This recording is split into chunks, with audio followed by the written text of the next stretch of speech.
Welcome to another edition of Power Core Productions and Podcastings. I'm your host, Javon Harrington, back to hit you with another video. And today, we are going to be concluding Season 1 of What If Issei Was the Shield Hero? Highschool DxD, Devil of the Shield, Season 1, Part 3, Season 1 Finale. I do want to say thank you to everyone who has supported this series so far as we wrap up Season 1 of our second Highschool DxD edition story. I do want to briefly bring this up before we go into this part of the story. That being that while I have tried to make this as unique as humanly possible, many of you are already going to note that this story is pretty much very similar to what happens in the original. Per se, Issei just has different powers. Now, I do understand that that is a bit of an issue that some people have with the channel, and believe me, under normal circumstances, I try to be as unique as I can with these stories. But for this one in particular, there really just isn't all that much to change. Now, I did change aspects of how we get to the ending, to make it original so that it's not fully carbon copy, copy and paste. But still though, there isn't a whole lot that I could really change with this portion. So I'm just hoping that you understand that going into this story. While I do have a lot of things that I plan to change and a lot more surprises coming to you later on with this series, we've got to get through the initial stages, and for the most part the story pretty much remains the same here. But I do have a lot of surprises with this series, a lot of things that I want to do, and a lot of things that I want to try. So I do hope that you will stay tuned with me as we continue on with the Highschool DxD Shield Hero story. Also, stay tuned for everything else that we're going to be having coming out on the channel this week. And don't forget to like, comment, subscribe, share, and continue to watch for those notifications so you can stay up to date on everything that is Power Core Productions. But anyway, we're going to get into today's video. So as always, sit back, relax, and enjoy the show.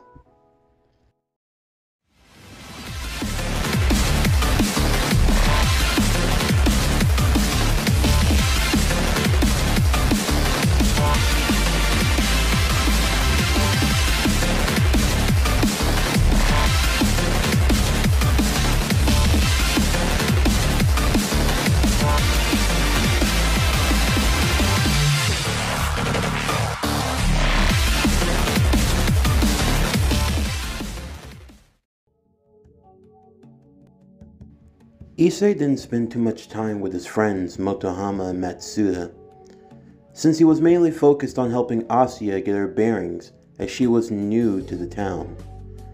Not too long after, she would be enrolled into Ko Academy, and she was also going to be Issei's new living mate. She didn't have anywhere else to go, and she had asked if she could live with Issei.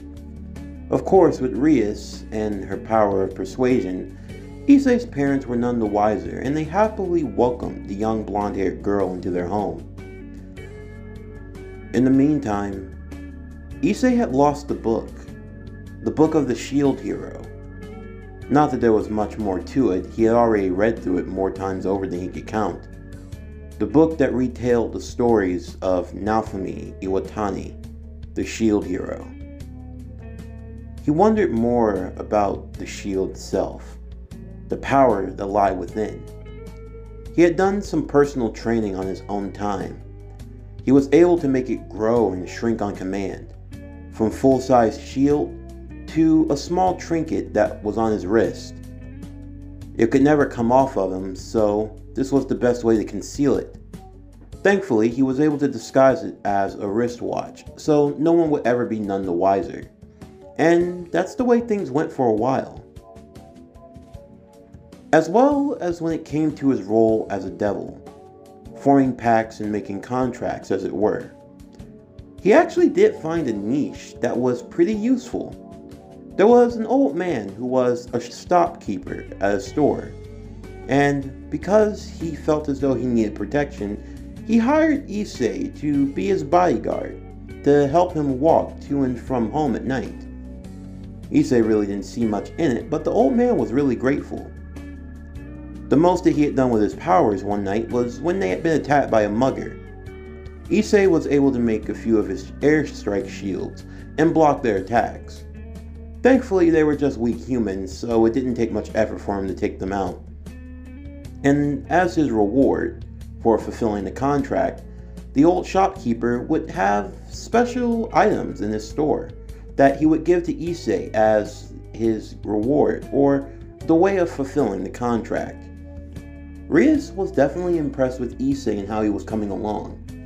Sure, he didn't get the high numbers like Akano or Koneko or Kiba, but he was still contributing and was proving to be useful.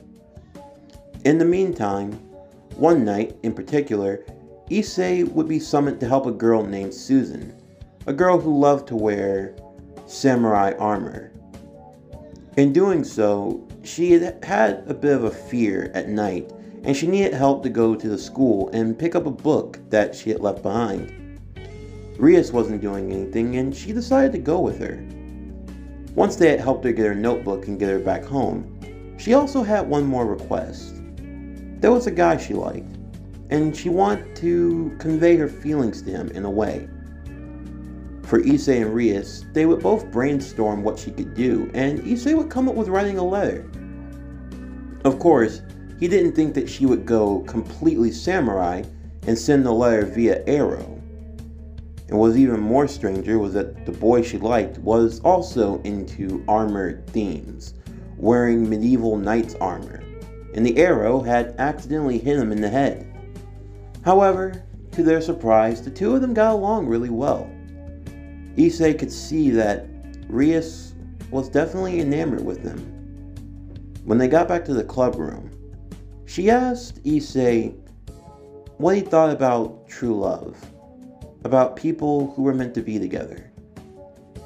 Issei really didn't have much to say since his love life was, well, non-existent, but he believed that at the very least, if anything for the meantime, two people who genuinely love one another should be allowed to be together. This caused him to reflect on his own love life and things that had happened. He remembered Rainier, how she had lied and used him the way that she did. So in his own mind, he was just a broken mess. But Rias appreciated his honesty.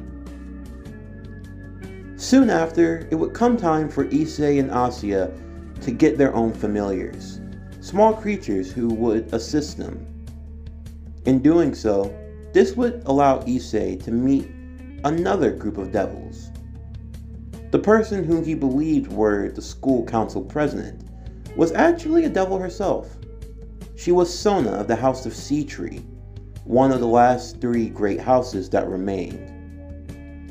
Sona would introduce herself along with her own household, Issei getting a chance to meet Saji for the first time, a rather bold and brash devil to say the least, who he himself felt superior being a one who could contain 4 pawns. However, his pride was quickly shot down when he learned that Issei had all 8, wondering how on earth he had managed to pull something like that off. The meeting between Sona and Rias was to discuss who would get to meet the familiar master, as he only took bookings once a month. They decided that they would have a regular contest. Sona would bring up the idea of a rating game, but Rias would quickly shut that down with a rebuttal. Issei didn't know what a rating game was, so he chose to ignore it in the meantime. At first, they started with something simple, a 2v2 game of tennis. It was Rias and Akano versus Sona and Tsubaki, but magic got involved and the game ended in a tie. So, after mulling it over, they decided to go with the next option. That would be a team-on-team game of dodgeball. The game went about as well as you could have expected it to. Issei's power was able to contribute in some ways. Using the airstrike shield, he was able to create multiple shields at different points on the battlefield, or the dodgeball court, so to speak. And his shield was able to block a few of the more enhanced attacks that came their way. Although, while Issei was helping everyone else, He didn't see Sona spiking one ball with her own mystical energy, and he ended up getting hit right in the family jewels, keeling over as he fell to the ground. While that did run them out of the game, it ultimately did result in Team Grimmery getting the win, and as such, they got to meet Futoshi, the familiar master, a man who spoke in rhyme. As they made their way to the forest of the familiars, Issei and Asuya would look about, each one trying to find one that would suit them. Issei's idea was to get a familiar that would be beautiful, and one that would serve his own rather perverted means, although he couldn't really find anyone that suited him. They did, however, come across a sprite dragon. Issei thought that would be pretty badass to have one, but the dragon did not take a liking to him at all. Instead, it found itself in the arms of Asuya. Asuya would instead form the contract with it, and she would name it Rase, as a way to remind her of Issei, and she would come to love it very much. As for Issei, he would find one familiar that would catch his attention, and that would be a rather gooey one that fell from the trees above. It was a green slime. Green slimes were rather unique creatures, to say the least. For the most part, the only thing they were good for were binding up opponents, and well, they could melt women's clothes off. Specifically only women, not men. And the green slime quickly took hold of the women of the House of Grimmery. Issei felt as though he had found his spirit animal, or familiar, in a sense, and he wanted it for himself. Of course, Rias would try to tell him to find something better, but for Issei, he could never find anything better than a green slime. The idea of being able to get women out of their clothing in just one fell swoop, how could he pass up on something like that? Well, his dreams seemed to have been dashed when Rase, shooting off a torrent of lightning, seemingly annihilated almost all of the green slime, and then blasted Issei again for good measure. Issei felt as though his dreams had been crushed, although when he looked at his hand, he would see a tiny bit of the green slime still moving. Everyone watched as the slime walked on the tiny part of his shield, making its way towards the emerald green gemstone. When the piece finally got there, it vanished, and the shield started to glow. At first, Issei had no idea what was happening, but then he remembered how he got the Chimera Viper shield by taking a piece of a monstrous enemy and putting it into the center of the shield. This now confirmed what he had thought was just a random incident, but it seemed as though he could take fragments of his enemy and he could take the power for himself, creating a new shield altogether. The green slime would assimilate itself into the shield, and the new shield would be made altogether. While everyone was a bit wary, the idea of Issei getting a new power, well, that intrigued them, and they wanted to see what he would get. Just what was the green slime capable of as a shield? Well, the shield itself was pretty standard. It was lime green and round, with a circular pattern starting from the top and making its way to the center. For the most part, it was just a spiraling green shield. It seemed rubbery and slimy in resistance, and for the most part, it seemed like any other standard shield. Of course, there were some unique abilities to it. For one, Issei would see that the shield could morph and transform. It could create long tendrils that could swing and move about. Imagine how Spider-Man is able to swing from rooftop to rooftop with his webs. Well, in essence, Issei could basically do the same thing with his shield if he wanted to. On top of that, the shield could also shoot off fragments of slime that could be used to bind and hold opponents in place. Of course, when he tried this, he accidentally hit Koneko and her clothes started to melt again. Koneko got extremely angry and she walked over to Issei to punch him in the face. However, this is where they saw the other effect of the slime shield's power. The moment he was punched in the face, His neck seemed to elongate as his head went flying in the opposite direction before coming back. He could still feel some of the pain, but it disappeared almost instantly. It was as if his whole body was made out of rubber. And that was when Issei discovered the shield's second application.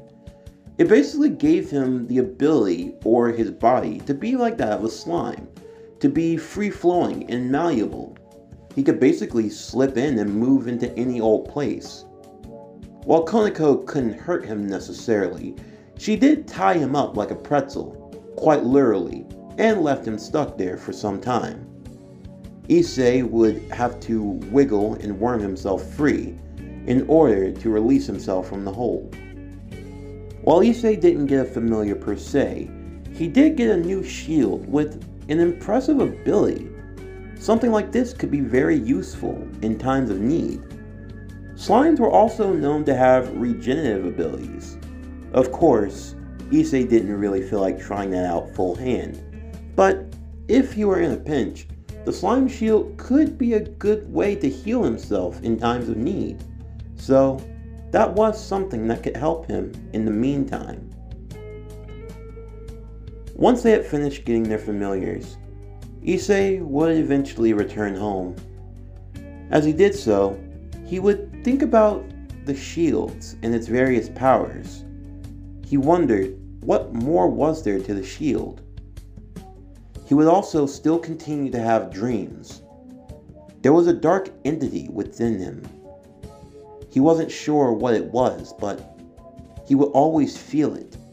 He could feel the anger, the hatred, the vitriol. He had learned from Rias that in history, the shield hero was often looked down upon, despite its amazing powers. In the last Great War, of the 4 cardinal heroes, only the shield had remained, one of the 3 great dragon weapons in and of itself. There was the white dragon, and there was the red dragon, but there was also the black dragon itself. Dragons did not exist as many as they used to be. They originally numbered in the thousands, but now only a handful remained, and even more so, many of them had taken to being placed inside of sacred gears. The 3 being the vanishing or the divine dividing, the boosted gear, and there was his sacred gear, the great shield. Issei wondered what made him so special that he would inherit the shield itself, and why on earth was there the curse of rage? Of course, these were things that he was just going to have to learn in due time. However, he wouldn't be alone for too long, as a magical circle would form and Rias would appear. He could see that she still had that worried look on her face, although he had no idea why. Rias would come to Issei instantly, and she had a request. She wanted him to be her first, to take her virginity. Under normal circumstances, Issei would be very happy about this. I mean, it was Rias of all people. Who wouldn't be? But deep in his own heart, he knew that this wasn't right. She wasn't in the right state of mind, and he wouldn't feel right taking advantage of her in that kind of way. Instead, he would calm her down and ask her what was going on. Rias, seeing that he actually had concern for her, and didn't actually give in to his depraved instincts right off the bat, this actually moved her. But before she could speak, another circle would appear and a woman dressed in a maid's attire would arrive. Rias would address her as Graphia, and Graphia would put a stop to anything before it could happen. Graphia would explain that Rias had to meet with someone at once, and Rias, knowing that this was mandatory, would thank Issei for listening to her before leaving, as the 2 of them would bid him a farewell. Although Graphia was surprised that this was the famed shield hero, or the Black Dragon Emperor, so to speak. To think that Rias would have gained someone like him into her party, well, that was definitely mind-blowing. The next day, Issei would make his way to school. As he did so, he would walk with Kiba, and he tried to figure out what happened. He asked if Kiba knew anything, and Kiba would begin to think. And if it was what he was thinking, then it wasn't good at all. Everyone would arrive to the club room, all of the House of Grimreed meeting together at once. As they did so, Graphia would be there as well. She was about to speak, but then a flaming circle would appear on the other side of the room. And from there, a man dressed in a red suit, looking rather suave and arrogant of himself, would make his presence known. This man was none other than the next in line to the House of Phoenix, one of the last three great families, Sir Riser Phoenix himself. And he had come to meet with his fiancée, Rias Gremory. In that moment, for some reason, the word fiancé with Rias, it made Issei angry. It made him truly angry. Angry in a way that he hadn't quite felt in a while. Of course, it wasn't enough to do anything too bad, so he kept his calm for the most part. Though the way Riser treated and acted towards Rias, well, it was still enough to piss him off in the grand scheme of things. Rias again and again tried to make it very clear, despite the wishes of her father and their elder brother, she had no intentions on wanting to marry Riser. Of course, she knew that he was still entitled to the Gremory name, and if that was something he truly wanted, she had no problem giving it to him. But still, the belief to marry and her right to choose, that was something that she wanted for herself. However, Riser would continue to persist. Now, my dear Rias, you would be wise not to go against the words of your brother and father. Riser Phoenix has been looking forward to this for a long time. It is only right that those of pure blood and nobility should join as one. We are still recovering our ranks from the last great war. Riser would continue to make advances towards Rias. Issei, finally having enough, would look to Riser, and Riser could sense this. And just what are you looking at, boy? Let her go. She obviously doesn't want to be with you, so... And just who do you think you are, talking to me that way? You would be wise to remember your place. Issei would walk forward despite the persistence of everyone else, until he was standing, with Rias being in between him and Riser, the older man looking down upon the younger boy. Issei showing no fear in his eyes as he looked at him. I see. You have a crush on her, don't you?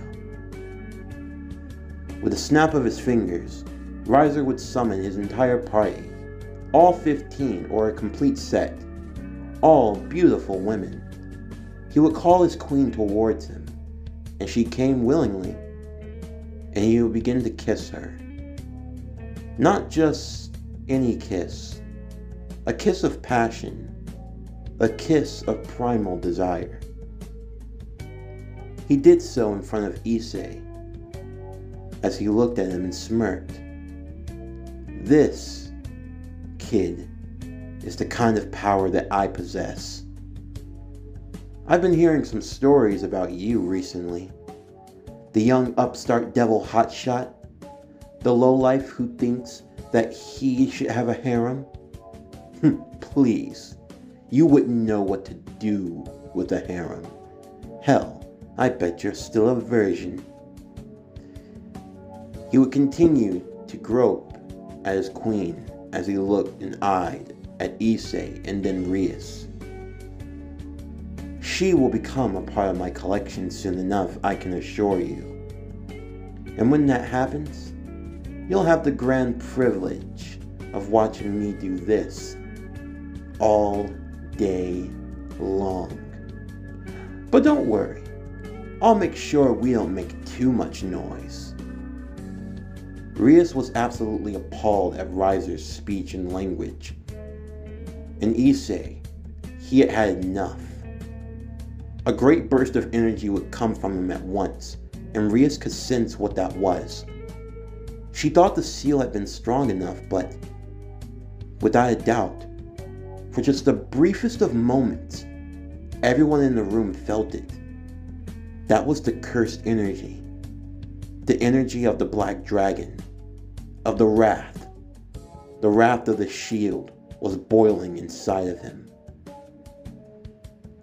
So you got some fight in you, huh? I'm going to make it very clear. If you ever come near Rias or anyone in the House of Grimmery, you will have me to deal with. You will remember your place. Riser would go to slap. Rias was moved out of the way and Issei would take the hit. Riser made sure to put some flame on that face. Grafia would break it up immediately, telling them that there would be no need for a fight. Rias would turn to see Issei's face, and she would see the mark on it, as some blood began to pour. Her own rage began to build up as well. How dare he strike her precious servant? With no hesitation, Rias would agree, and Grafia would announce that there would be a raiding game between the House of Grimmery and the House of Phoenix. Rias looked at Riser with contempt, but Riser merely shrugged it off as he left with his entire set, telling them that he looked forward to the challenge. Rias in the meanwhile would turn back to Issei, healing him from the hit and making sure that he was alright. He told her that she was fine, and that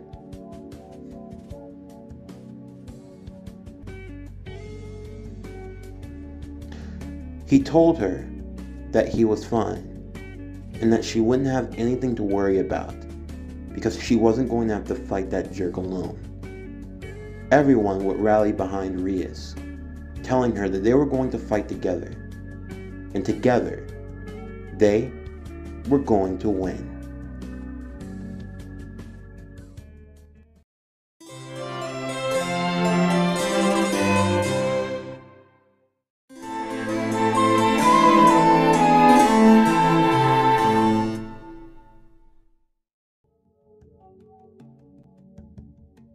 With just 1 week to prepare, Rias would take the group to a secluded area, a large forested region in the mountains, somewhere where they wouldn't be disturbed, and where they would be allowed to train and prepare for the raiding game.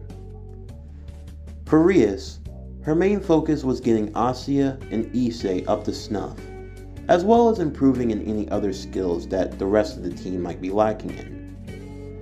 Issei's main focus was improving in his various areas of combat. When it came to his sacred gear, the shield had many abilities already within Issei's arsenal. There was the standard shield that he already had, along with the airstrike shield, the Chimera Viper shield, the slime shield, and for the brief moment, there was the rage shield. However, Issei didn't know how to summon that shield at all. In fact, very little was known about that shield. But Rias knew. The last time he had used that attack, the last time he used that ability, it took everything she had to heal him. And even then, Akano had to help her in many ways that she could. That power, while great, it was too much for Issei to handle. And as such, she had personally had that power sealed away from him, so that he wouldn't access it unnecessarily. The last thing that she needed was him using a power that he couldn't handle, and getting himself killed in the process. Instead, they would focus on building up his other talents. First with Kiba. Kiba would work on training his reflexes. Of course, Issei wasn't really all that adept at using a sword, so instead he would use his shield to duck and to block as many of his attacks as he could. At first, Issei was a bit slow, and he got hit constantly, but his reflexes were slowly improving over time, and eventually he was able to block every few of Kiba's strikes before getting hit again. When it came to Akano, she would help Issei with his magical abilities. She had been able to search, and through her own means, she discovered that he had a strong affinity for wind, and as such, he would learn how to channel and summon wind whenever he wished, just as she did when it came to her lightning. This affinity was best for Issei. He could compress the wind and launch it as a great attack. Also, another keen note was that his spell circles were green. It must have been akin to the shield itself, so that was his signature. This would be a good complement, having wind magic to go along with the airstrike shield itself. With Koneko, Koneko would focus on Issei in terms of his hand-to-hand combat. They only had a week to train, so there wasn't a whole lot that she could teach him. But she was able to drill in the basic maneuvers of defensive fighting to be able to keep an opponent at a distance and when to strike, and knowing how to strike at the heart of one's enemy. Issei's training improved greatly. Of course, in the grand scheme of things, he didn't have the experience that everyone else had. Despite everything he learned, he still knew that he wasn't really where he needed to be, and that was something that gave him some doubt. One night in particular, Issei would be walking the halls of the private mansion they were staying in the open area. As he did so, by chance, he would come across Rias, who was still up studying battle strategy. The two of them would sit out on the large patio as they looked up at the full moon, both talking with one another. Rias would open up to Issei and tell him more about the House of Grimmery, about how for a while now she had always known that her choice to marry was something that might not have ever been hers to begin with, but all the same, it was one choice that she wished to cherish. She hoped that at the very least she would be able to marry and find someone that would love her for her, and not just what marrying her could give them. As it seemed as though the more that she lived, the more she began to realize that she was only valued by her name and nothing more. The House of Grimmery would always come before her, and that was something that she was fine to live with, as she was proud of her family name. But still, there was more to her in life than just that. She didn't want to marry for power or for fame or for money or for influence. She only wanted to do it for love. Issei, hearing this, he would see Rias in an entirely different way. On the outside, she seemed to always be calm. She seemed to always have a handle on things, as if there was no way that anything could ever get to her. However, in this moment, he realized that, despite it all, she depended on them as much as they did her. Of course, Issei himself wasn't all that sure in his abilities. He wasn't sure if he was strong enough or if he was good enough. However, Rias would hold him in her arms, reassuring him that all he needed was more confidence, and that was something she was more than happy to help him with, because she truly did believe in him, and she would put all of her faith in him and everyone else in the House of Grimmery. As he slowly drifted off to sleep, she would kiss his forehead once again. She would re-strengthen the seal around his cursed power. She didn't want it going out of control, especially during the battle. But more importantly, she knew about the fate of those who gave into the curse of wrath, and she did not want that fate to befall her Issei. No matter what, they were going to win this, and she was going to protect him at all costs. Eventually, the night of the raiding game would commence. With less than an hour to go, Issei would be sitting in his room before he needed to head out to the school. He was mainly focused on his power, how far he had come. He hoped that tonight everything would go well, and they could put Riser and everything else behind them. Asya would come into his room also. She was dressed in her old nun's outfit that she had used to wear. She felt as though wearing it would give her a sense of comfort, and she looked to Issei, worried. But he would assure her that everything would be fine. They were going to win this, and they all were going to go home. Eventually, they would arrive to the school, where everyone would be gathered together in the club room. Before it would begin, Sona would visit Rias and wish her good luck, knowing that she really was pulling for her friend to win this, because she also knew how much of a scumbag Riser was in the grand scheme of things. Grafia would arrive not too long after and would teleport them to the neutral space, a dimension that was free from the other world, where they could use their powers and go all out. The place that they had been teleported to was made to resemble the school grounds itself, as that was going to be the stage for their game. There were going to be two bases. Rias's would be the club room, while Rias's would be the principal's office.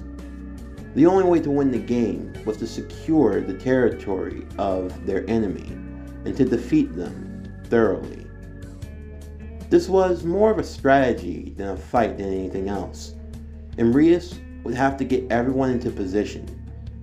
The halfway point between the two main bases was the gym, believing that if they could secure the midway point, they could gain the upper hand. Kiba and Koneko would be sent out to set traps ahead of time. With Akano being on standby, she would make illusions to persuade the enemies in other areas. With Asya being their primary healer and the one with little to no combat experience, she would stay close to Rias. And as for Issei, Issei was told to wait with her. He did as instructed, as there was nothing for him to do until the time came. She would let him lay his head on her lap, and this would make him extremely happy, as it usually did, as he would choose to savor the moment of having his head rest firmly on Rias Grimmery's thighs.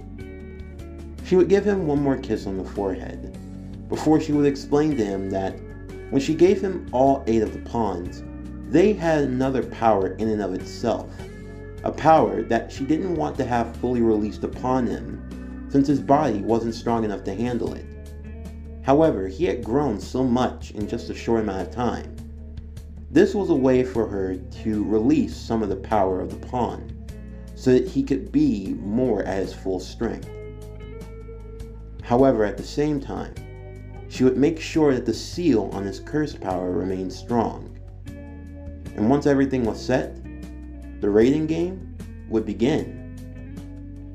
Once Koneko had finished setting the traps with Kiba, leaving him in the forest, she would go to the gym, along with Issei to secure it immediately.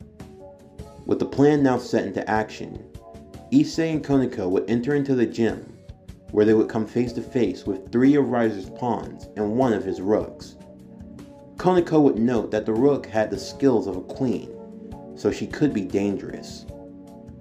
Leaving the 3 pawns to Issei, Koneko would engage the rook, as the 2 rooks would go head to head. Issei taking on the 3 pawns, he noticed that his blocking and his dodging skills had improved tenfold, and he wasn't getting pushed around like he used to. Of course, these 3 pawns were nothing to play with, 1 fighting with a bow staff, and 2 others fighting with chainsaws. They were definitely irate, to say the least. However, Issei was able to make space. striking them in their blind spots. Issei would use the slime shield and bind them all at once. Not only did he bind them, but the slime also started to melt away their clothing, and this was a moment that he would choose to save in the spank bank. Of course, Koneko, while she was happy that Issei got the win, she was not impressed with his perversions at all.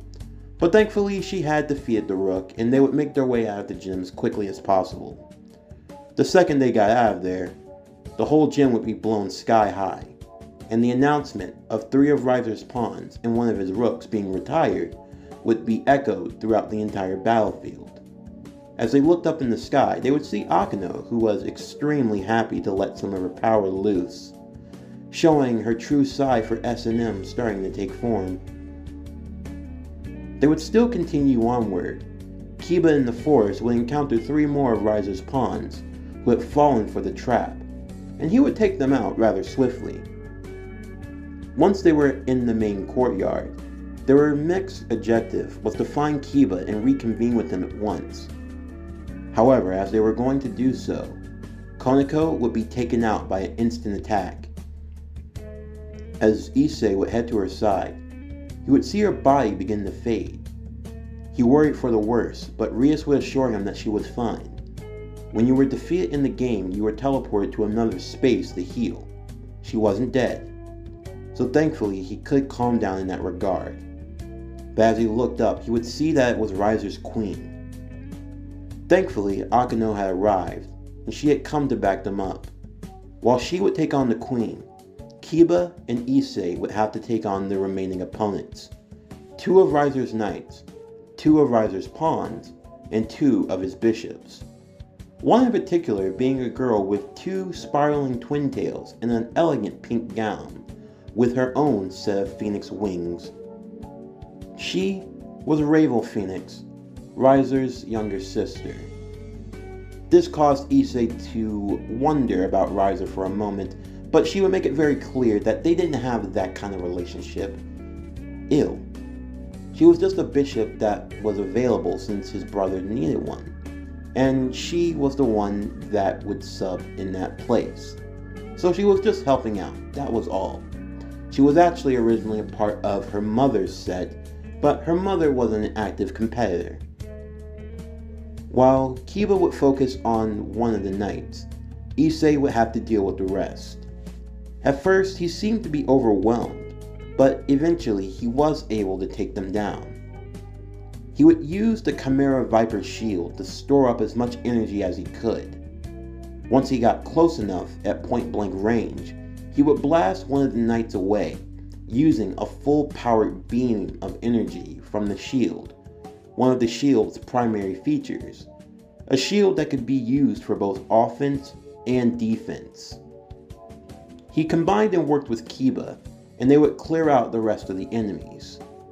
However, Kiba would be taken out next, along with Akeno. Issei didn't know what was happening. He thought that Akeno had won, or at least they had seemed to be on even footing at first. So how on earth was Riser's queen still able to keep going, as if she had never been in a fight in the first place? That was when Ravel would reveal their next little secret. The House of Phoenix had a unique item, something privy only to them. They were known as Phoenix Tears, a special elixir that could heal any wounds and send someone back to 100% strength. In doing so, they could recover from just about anything, and they had basically gotten them to tire themselves out before getting back up to full strength and picking away at the scraps. Issei felt as though he were on his own, and now there really wasn't anything else that he could do. Looking up at the top of the school, he would see Rias along with Asya as they were trying to fight off against Phoenix. Riser felt as though his plan was coming together. While he had lost more of his servants than he had necessarily liked, in the end, the outcome was all the same. As his queen went to go join him by his side, along with his sister, Issei would head into the school building. Since this was enemy territory, he would promote himself to queen, and he would head up to the roof to fight with Rias, as the two of them would prepare to take on his queen and riser himself. Issei would power himself up to the max, using the airstrike shield, as well as conjuring a combustible amount of wind into the soles of his feet. He would use the shield as a springboard before flying straight towards Riser. In midair, Issei would do a shield change, going from his airstrike shield to the Chimera Viper shield. Using a stored up bit of energy, he would meet Riser's flame head on. The two blasts would collide with one another. Issei would be sent flying back, and Riser would stay himself. Issei flying into the arms of Rias and Asya, as they all tumbled off the side of the school roof. Hoping that they could cushion their fall, Issei would use a gust of wind, stopping them before they collided with the ground. Riser had had enough of this pathetic shield hero. He was ready to be done with him as he hovered above. He, along with his queen, would rain down a torrent of attack. Riser in his never-ending flame, and his queen launching her own devastating abilities. Asya and Rias would take cover, as Issei would hold his hands into the air and summon the largest airstrike shield that he could. The shield would cover all three of them and a decent portion of the area of the ground, as it held up against their combined attacks. However, both Rias and Asya could see the strain that it was taking on Issei. To conjure a shield of this size and to maintain it from all of the attacks that was coming from above, they didn't know how long he could hold out. Riser continued to rain down the flame of the immortal phoenix upon him, but over and over again, the shield would stay strong, but he could see the cracks that were forming. "You're an arrogant little brat, you know. But no worry. In the end, you will fall. They all fall to me." Riser would rain down his strongest attacks, ramming against Issei's shield repeatedly, cracking it further and further. Issei continued to hold strong. Rias could see the strain on his face. His muscles, they looked as though they had been worn. He had even begun to cough up blood. She could feel that his magical energy was down to almost zero. If he kept going any further, he really was going to die. Both Rias and Asya would both tell him to stop. They would tell him that he had done enough. He didn't have to keep going. But Issei refused. He told them that he wasn't going to let anything happen to them. That he was the one that had to keep going. He had to stay strong. Issei would hold up his shield for as long as he could, and Riser had become sick of these games. Even his own queen looked at him hesitantly as he prepared an even stronger attack. A condensed amount of fire. If this were to hit the shield, it would break, and everyone under it would most likely die.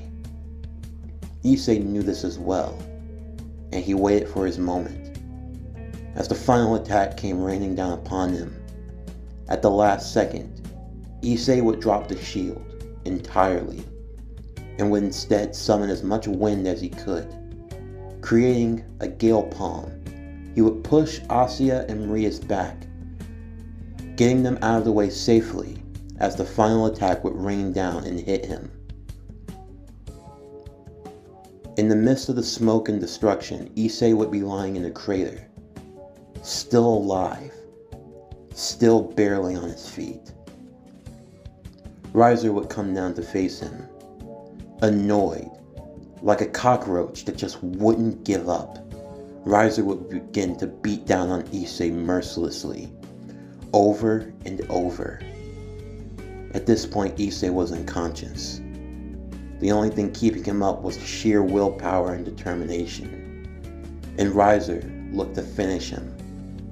Holding him up by nothing but his hair in one hand, Riser took to creating another attack of flame in the other, preparing to burn him to cinders and condemn him to hell. However, before he could land his attack, Rias would jump in between them. Throwing her arms around Riser, she would look into his eyes as tears welled and streamed from her face, and she begged desperately for him to spare Issei. She conceded the match, and now that he had recognized her as his victor, the match would be over, and Lord Riser Phoenix would be declared the winner. The last thing Issei would remember is seeing Rias, seeing her tears as he fell to the ground and everything faded to black.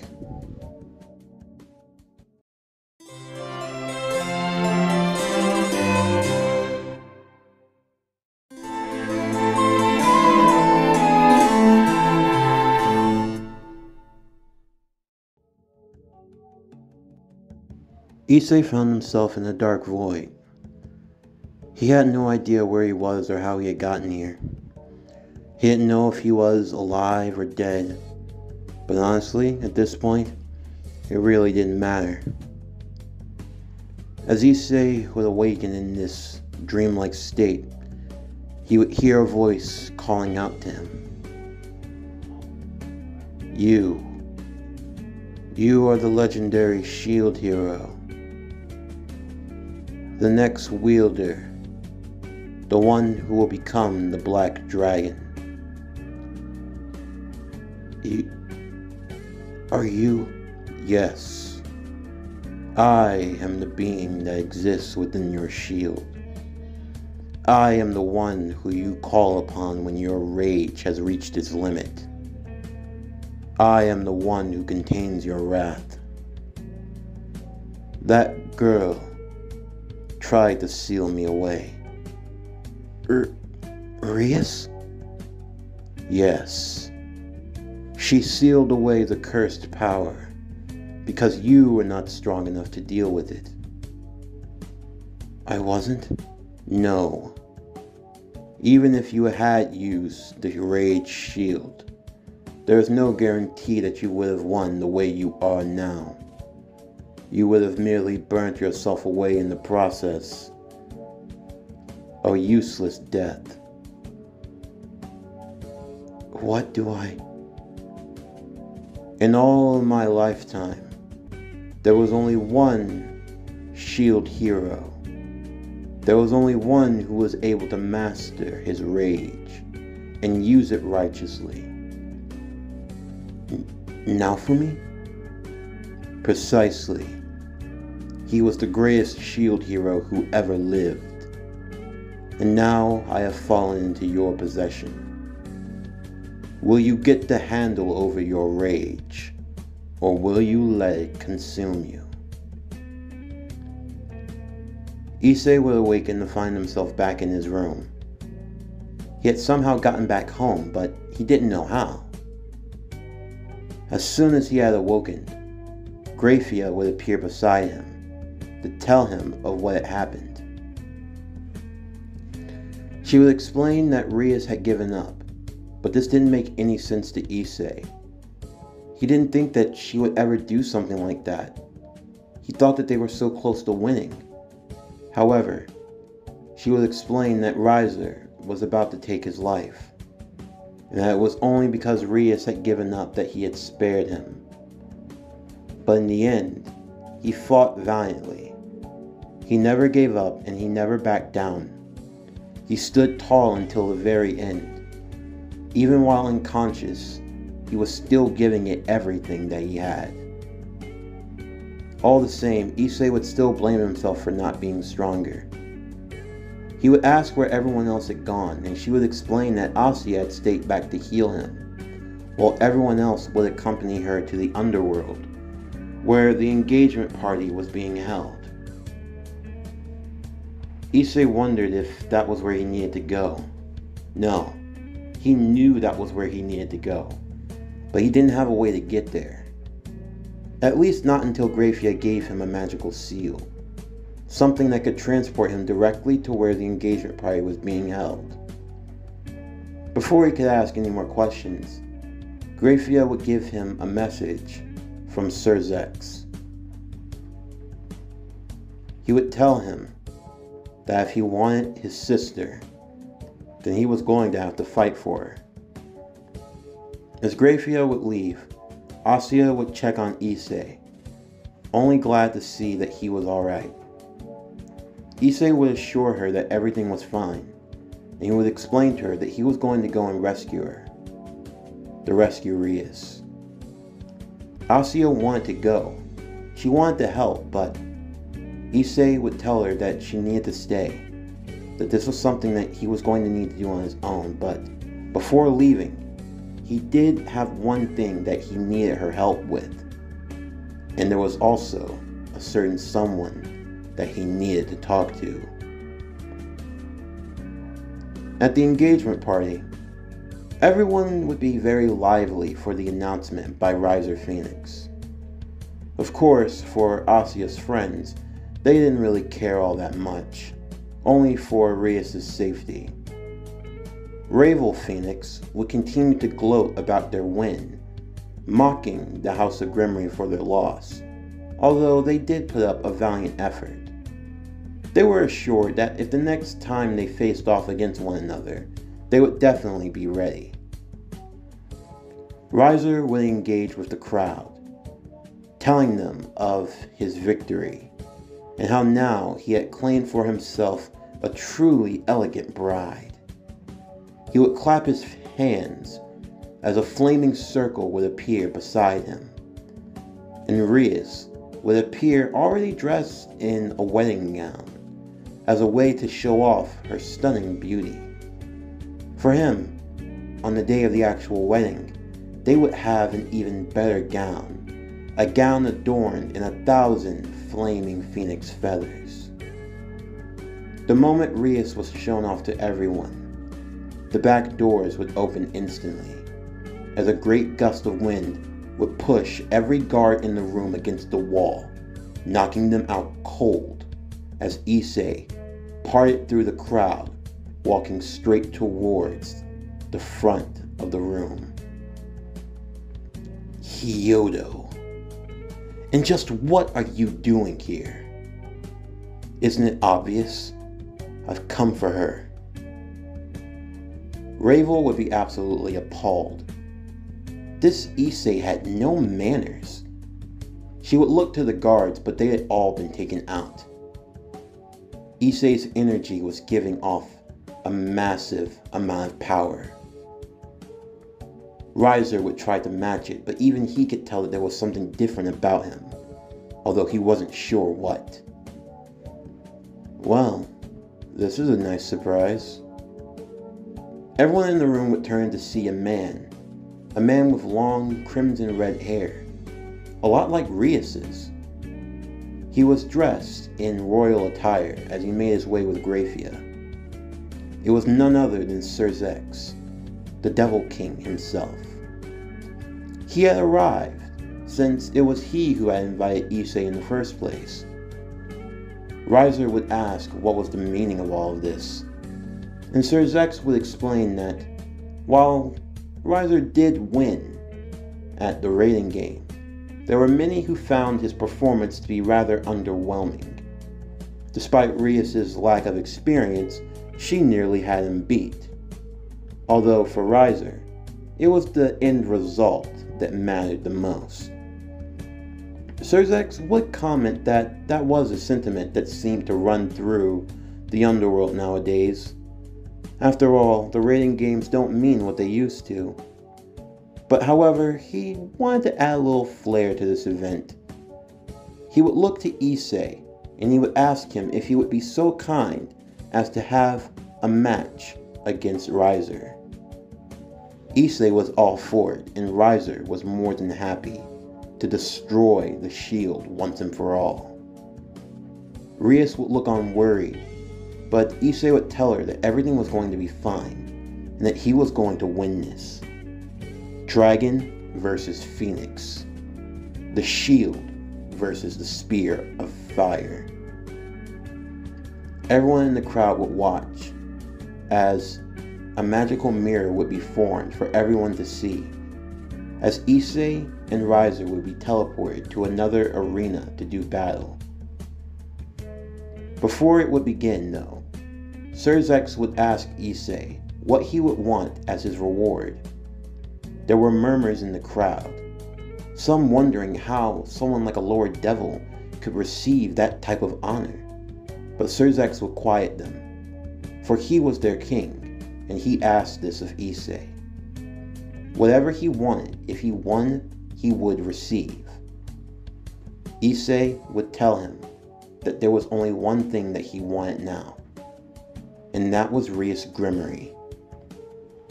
With that, the battle would commence, as Riser, his flaming wings protruding from his back, he would rise to the air as he looked to Issei. And just what do you think you can do now so late in the game? I am the inheritor of the immortal bird itself. I am eternal. You are nothing more but a shield. It is true, it is said that the shield has great power. But yet look at the other cardinal heroes. During the last great war, all of them were destroyed, and only you remain. But that will not be for much longer. For the shield on this day will be retired along with the spear, the sword, and the bow. And the 4 cardinal heroes will become nothing more but a footnote in history. Issei, however, would look up to Riser. His eyes had grown completely black. Rias recognized this. He couldn't be. He wasn't going to. But he was. Issei looked up to Riser. Riser Phoenix, your arrogant and haughty nature has now brought the ire of the shield upon you. You will pay. Promotion to Queen. I'm sorry, Rias, but I don't have any other choice. Issei's body would be taken over, as the dark energy would form around him. A dark armor would appear on his arms and legs once again, as well as on his chest. His shield would morph, except it would transform. It was the Wrath shield, but now it had doubled in size and the pattern had changed, quite remarkably, as a dark helmet formed on his face, as well as the dark cape that bellowed in the winds. He would incite the enchantment that would temporarily break the seal and allow for the cursed energy to flow through him. Foolish sinner, I sentence you to cast your screams onto the heavens, within the jaws of the dragon born from my flesh. You have mocked the dragon, and you dare to steal everything from me. You will now pay the ultimate price. Let my wrath burst, making you an offer to the gods as you howl in pain. Blood sacrifice. Black dragon armor. Instantly, blood would spurt from the arms and legs of Issei. He could feel the pain shooting through all over his body. As the blood trickled to the ground, people in the crowd would be absolutely aghast at what they were seeing. Such a gory display. As the blood fell to the ground, it would form into a magical circle around him. Instantly, a burst of energy would come all around Issei. As Issei now looked up, through the helmet, its eyes now glowing. That of the black dragon, Kuroi, had now arisen, and the Black Dragon Emperor had now made himself known. Everyone was in awe of this power. This was something that they couldn't fathom. This couldn't have been the same Issei that they had known. Riser, however, while he was a bit surprised, he was not at all shocked as he went flying towards Issei. However, Issei would block him with his shield and push him back as the two would engage one another in combat, neither one pulling their punches. Kuroi would warn Issei that he didn't have very long in this form. He had upgraded to the stage 2 of the Wrath Shield. However, he would only have a minute in this form, and if he didn't make it count, then there wasn't going to be anything left. Riser could feel himself being put on the back end. He would create a spear made solely out of flame.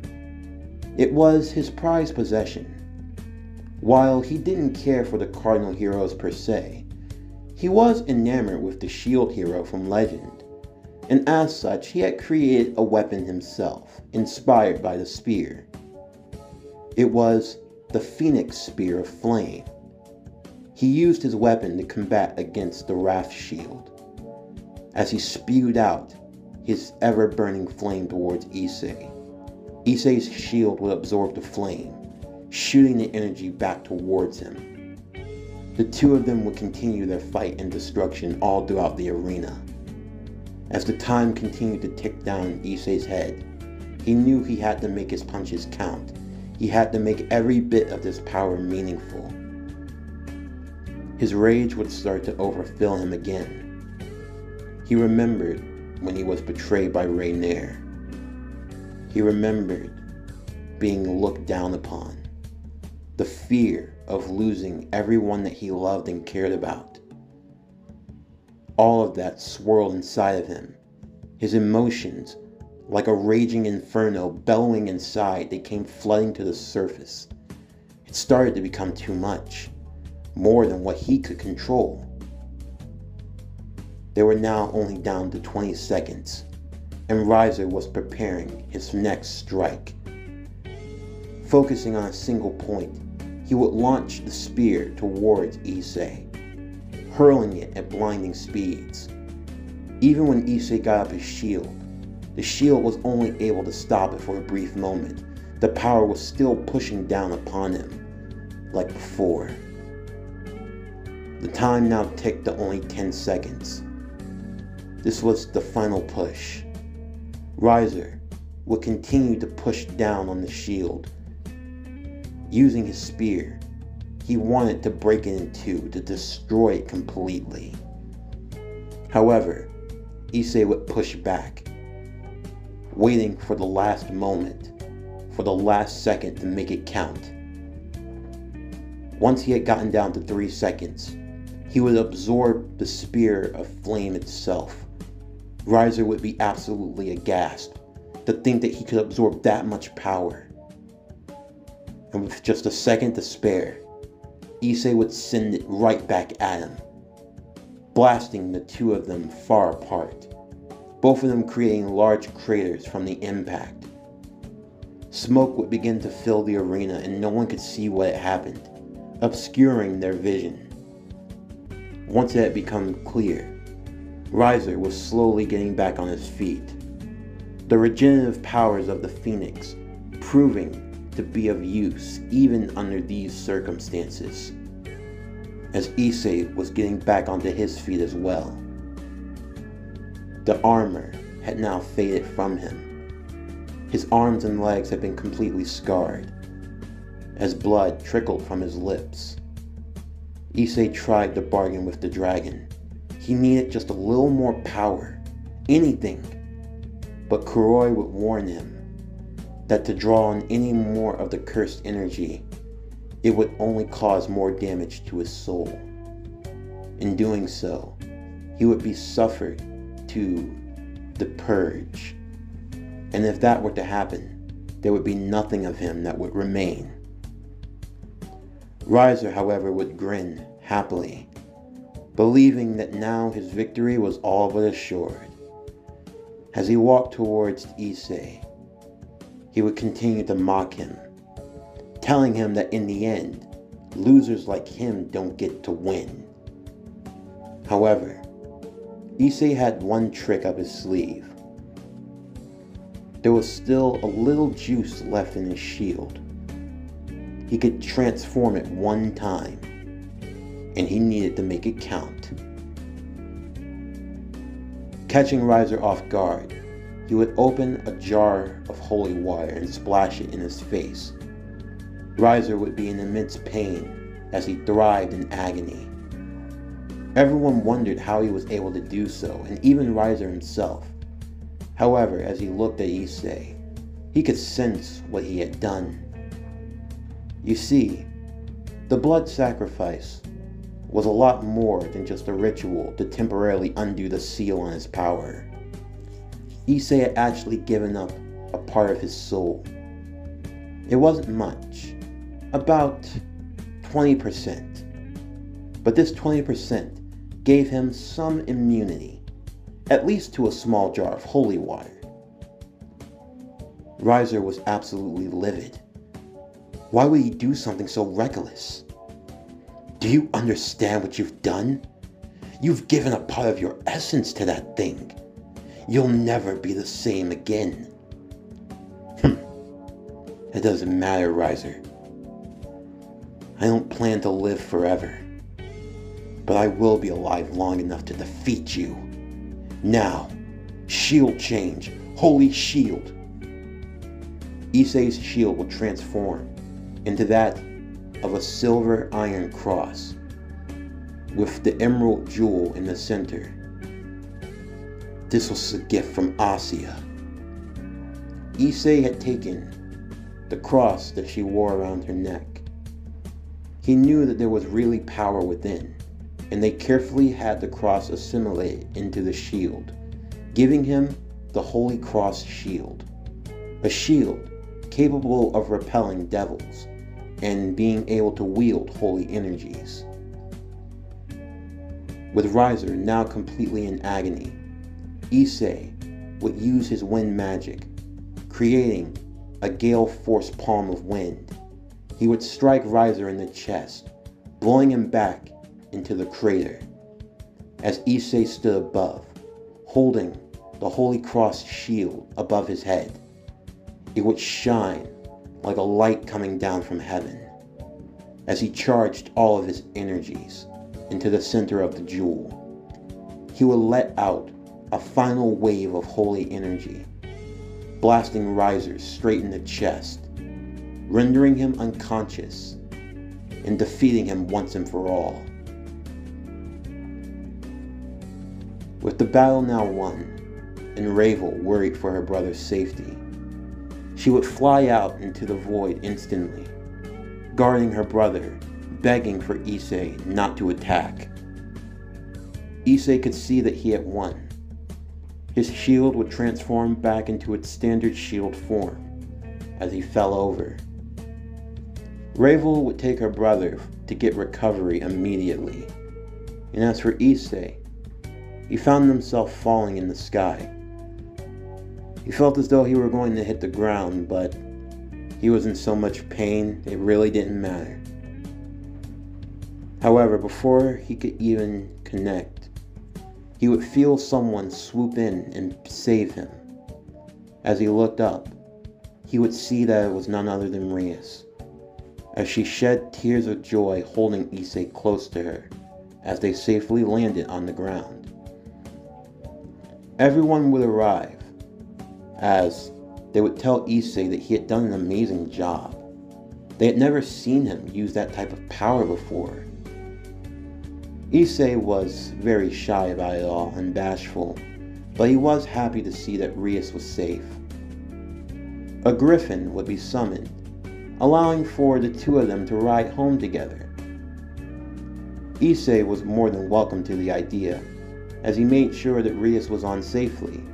They would wave goodbye to the others, telling that they would see them at school tomorrow, as the two went flying into the endless, spaceless sky, stars shining all around them. Rias would look at Issei's arm. She would see the shield, and she could sense what he had done. She would tell him that it was foolish of him to do something so reckless. She didn't want him to use that cursed power because of the curse of wrath. Is that it? You know? Yeah, I'm aware. And it's fine. But Issei, if the power consumes you, if it becomes too much for you to handle, it won't be. Because I'm not alone. You're here. I have everyone else. I know that I'll never give in to despair. Because I have you, Rias. And you have me. I am your pawn after all. These words moved Rias, so much so that she had already made up her mind. Without any hesitation, she would lean and kiss Issei, this being her first kiss, and his first as well. Issei was completely caught off guard and surprised. He didn't think that he would actually get to kiss her. He didn't know if he had done a good job or not, and he definitely didn't want to botch something like this. But Rias would simply smile. What's done was done, and there was nothing they could do to change it. Although, she had to admit that for her first kiss, she liked it. The two of them would smile as they held on to one another as they eventually flew home. As for Issei, life was only going to be but so normal. He was now a devil, in service to the House of Grimmery. He had the legendary shield itself, with a power that he would have to master. No matter what enemies, no matter what dangers or trials that they might face, Issei was more than ready for the challenge. Because above all else, he was the shield hero, in service of his master, Rias of the House of Grimmery. And he would guard her with his life. This is the story of Issei Hyodo, the rising of the Devil of the Shield.